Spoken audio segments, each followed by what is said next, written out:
ٹھیک، آپ کی توقعات کیا ہیں؟ کل ایران کے صدر تشریف لا رہے ہیں کہ Iran Pakistan gas pipeline پہ سب سے پہلے نقطے کے طور پہ بات ہونی چاہیے. وہ آپ کا کویسچن $1 ملین کویسچن ہے. دیکھیں جو آپ نے کیا ہے طارق بھائی سے، دیکھیں ہر شادی پہ شادیانے بجتے ہیں مگر ہر شادی کامیاب نہیں ہوتی، اور بنیادی کویسچن یہی ہے کہ اس جنگ بندی کے ثمرات کیا پاکستان کو ملیں گے کہ نہیں ملیں گے.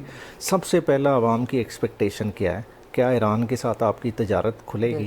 نمبر 2، کیا آپ کی جو توانائی کی ریکوائرمنٹس ہیں کیا وہ پوری ہو سکتی ہیں؟ ہمارا $20 بلین کا امپیکٹ ہے. ہمارے نیبر میں 40 لیٹر پہ جو ہے نا ڈیزل فروخت ہو رہا ہے، اور پاکستانی عوام 300 سے زائد روپے دے کیوں دے؟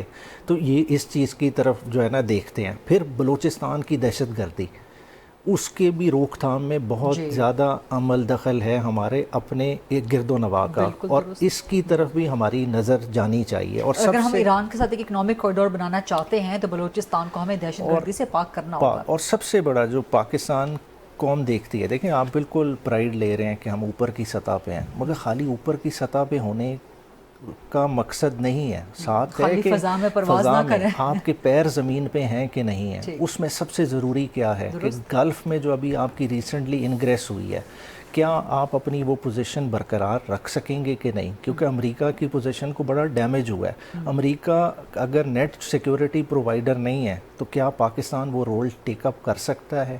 اور اگر پاکستان وہ کر لیتا ہے تو ظاہری بات ہے یہ ساری چیزیں گلف ریجن میں پاکستان امریکہ کو ٹیک اوور کر سکتا ہے. میرے خیال سے ریپلیس کرنا چاہیے کیونکہ پاکستان کی قربت بھی ہے، پاکستان قریب بھی ہے، اور جو گلف ممالک کا دشمن ہے وہی پاکستان کا دشمن ہے. تو اس ساری انڈرسٹینڈنگ کو سامنے رکھتے ہوئے میں سمجھتا ہوں کہ ہمیں اپنی economic policy, national security policy, اس ساری چیزوں کو دیکھ کے بنانی چاہیے. اور اس پہ ڈیبیٹ پارلیمنٹ میں ہونی چاہیے. 100% دیکھیں پارلیمنٹ کو بائی پاس کریں گے تو پھر یہ ہماری جو نیشنل کوہیژن کا ہمارا ویژن ہے، ہم بات تو کرتے ہیں، ہم دیکھیں ملک کو اکٹھا رکھنے کے لیے بات چیت ضروری ہوتی ہے. ہم بہت دفعہ کہہ دیتے ہیں بات چیت بہت اچھی بات ہے کہ آپ لوگوں نے ایکسیپٹ کر لی ہے حکومت کی پیشکش، تو اب بات چیت کب شروع ہو رہی ہے آپ کی؟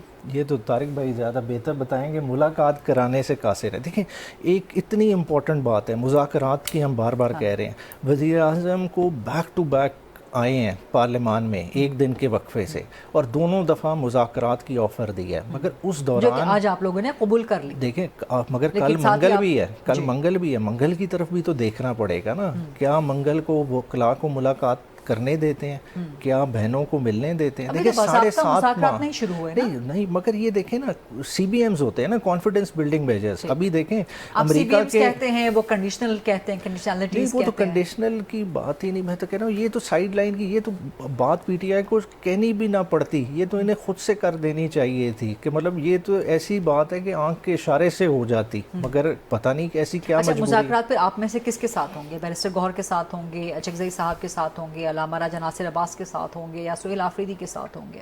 دیکھیں پارلیمان میں ظاہری بات ہے اچکزئی صاحب اور انہی کو علامہ صاحب کو رول دیا ہے مذاکرات والا، تو ظاہری بات ہے ان کے ساتھ سینئر لوگ بیرسٹر گوہر ہو گئے، اسد کیسر صاحب، وہ آپس میں ایک دوسرے سے انگیج ہیں، اس چیز پہ بات کر رہے ہیں. تو آپ ایک کمیٹی تشکیل دے دیں نا، آپ بھی ایک سی بی ایم کر لیں. ٹھیک ہے جی، وزیر اعظم نے آفر دیا. کل منگل کا دن ہے. منگل کو چھوڑیے نا. منگل کو کیسے چھوڑیں؟ منگل کو آپ ایسے ذکر کرتے ہیں جیسے گوشت کے نوحے کا دن ہوتا ہے، آپ کہتے ہیں ہماری ملاقات کا بھی نام ہے. نہیں، یہ منگل کو چھوڑ دیں، جیسے ہم منگل کو چھوڑ دیں جیسے انہوں نے جمہوریت کو چھوڑ دیں. بیرسٹر عمر صاحب، آپ سے میرے سوال کے 2 حصے ہیں. ایک تو امریکہ ایران معاہدہ آپ کو 60 روز کے اندر ہوتا ہوا نظر آ رہا ہے؟ آپ کو اس میں کوئی رکاوٹ، کوئی اسپوائلر کا کردار، وہ تو کچھ مزید بڑی رکاوٹ ڈالتا ہوا نظر نہیں آ رہا؟ دوسرا، جو بریک میں ہم بات کر رہے تھے، بلکہ آپ بات کر رہے تھے کہ ایران سے اگر ہم تیل لے بھی لیں تو ہمارے پاس ریفائنریز کی وہ کیپیسٹی نہیں ہے، تو نئی ریفائنریز ہمیں لگانی پڑے گی، جیسا کہ طارق صاحب نے کہا کہ ہم کراچی اینڈ گوادر پورٹ کو مزید ایکوپڈ کرتے ہیں. دیکھیں ابھی جو بھی ایران سے آتا ہے، جو اسمگلنگ کے ذریعے آتا ہے، لوور گریڈ والا آتا ہے، اور پاکستان میں وہ کیمیکل کے پرمٹس پہ بھی جو آ رہا ہے مکسنگ کر کے ہم وہ چلا رہے ہیں. پاکستان کی اوور آل ریفائنریز ہیں بہت پرانی 70 کی دہائیوں والی، جو کہ ماڈرن ٹیکنالوجی سے اکوپڈ ہی نہیں ہے. ہمیں ماڈرن ریفائنری گوادر اور کراچی میں چاہیے. ہماری یہ ریفائنریز کا کیا پرابلم ہے کہ جو